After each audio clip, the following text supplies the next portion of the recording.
Episode 39, The Google Show. Google Apps for Work is the best $5 per month you will spend on your online business.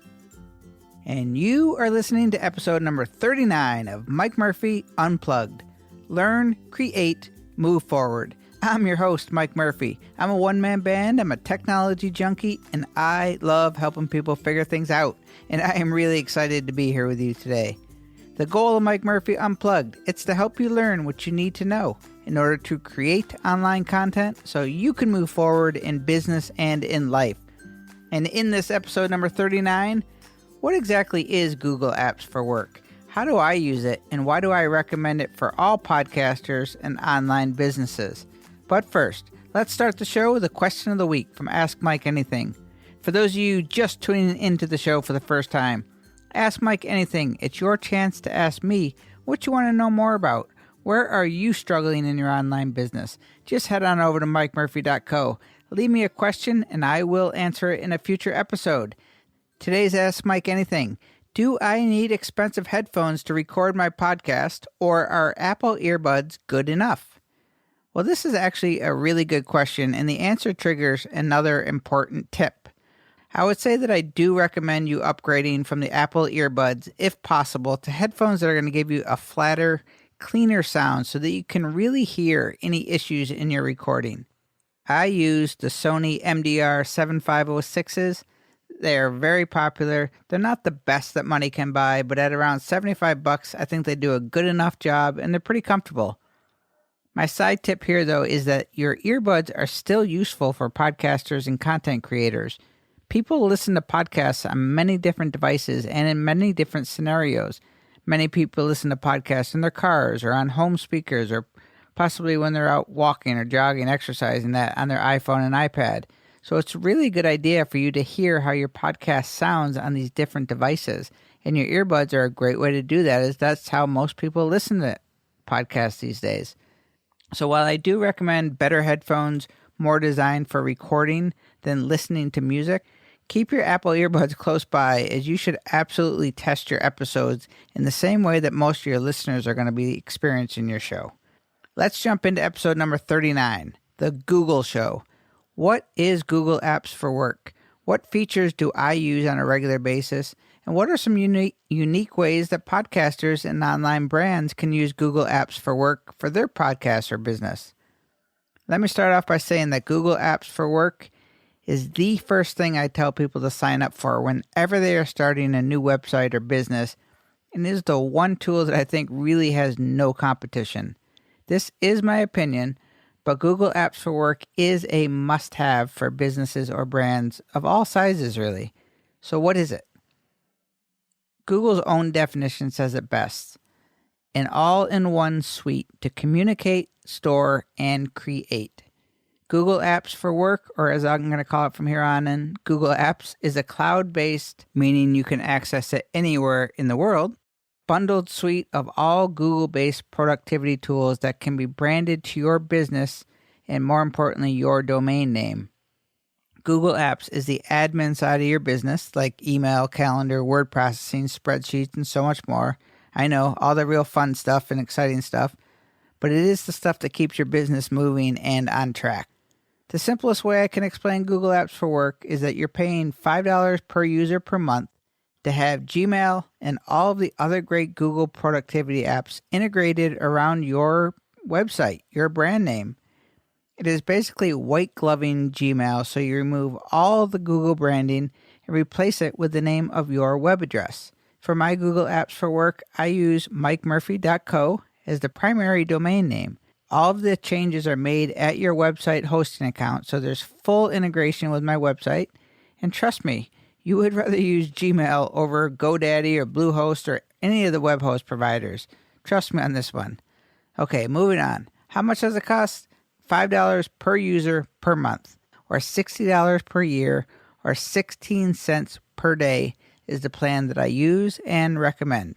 So what is included with Google Apps? Now, I can't list everything because Google has so many different features, but at the core, the communication apps are Gmail, Calendar, Google Talk, Google Hangouts, and that little engine that is trying so hard but just might not make it over the mountain, also known as Google+. Then there's the storage app, better known as Google Drive, which is Google's version of Dropbox, another one on my must-have list. But Drive is pretty good, even compared to Dropbox. Finally, the collaboration tools include Docs, Sheets, Forms, Slides, and Sites. Basically, Microsoft Office with Google's simplicity and minus the bloat. All of these tools that I've talked about, they're also free as a personal account. So why should you pay $5 a month? Well, there are several reasons, but two biggies are branding and support.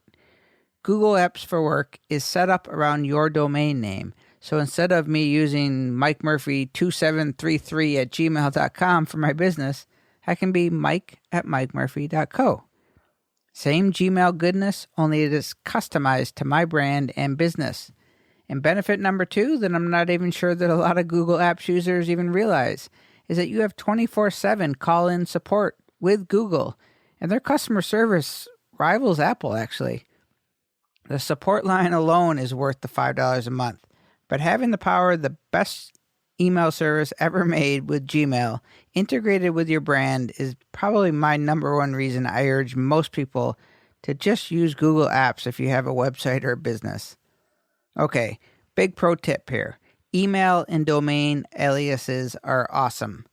With Google Apps, users can create basically unlimited email address aliases and unlimited number of domain aliases if you have multiple website or domains.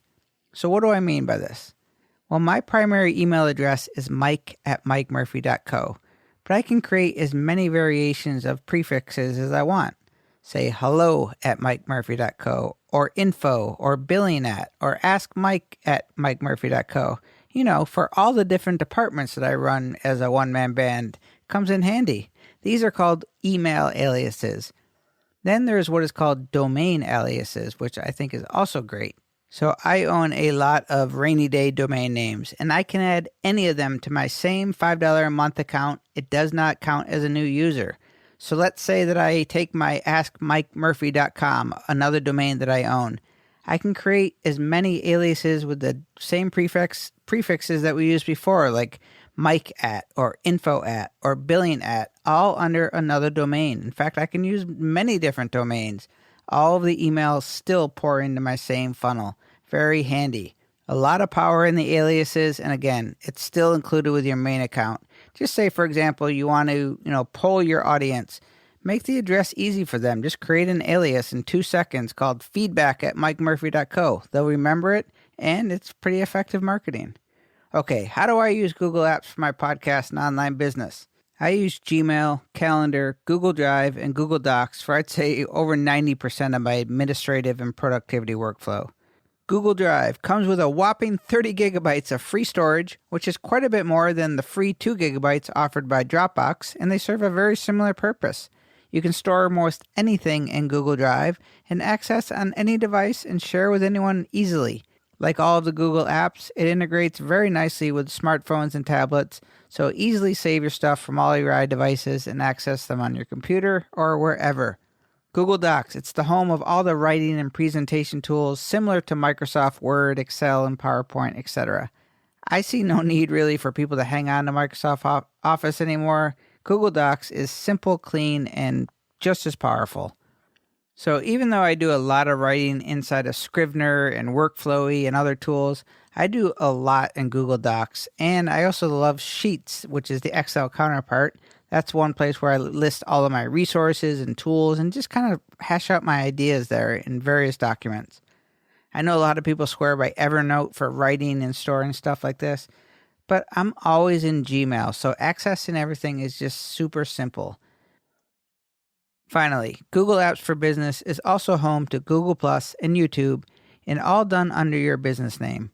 Even though Google Plus is struggling as a social media platform, it is very important still that you set everything up there as it directly links to your YouTube channel, and it's only going to add to your Google search engine exposure. Bottom line, Google Apps is the center of my podcast world and online presence. And just let me be clear, it's a little tricky for the non-techie to set it up at first. Not hard, but not easy for everybody. But once you're up and running, there is no difference to your workflow if you already are familiar with Gmail.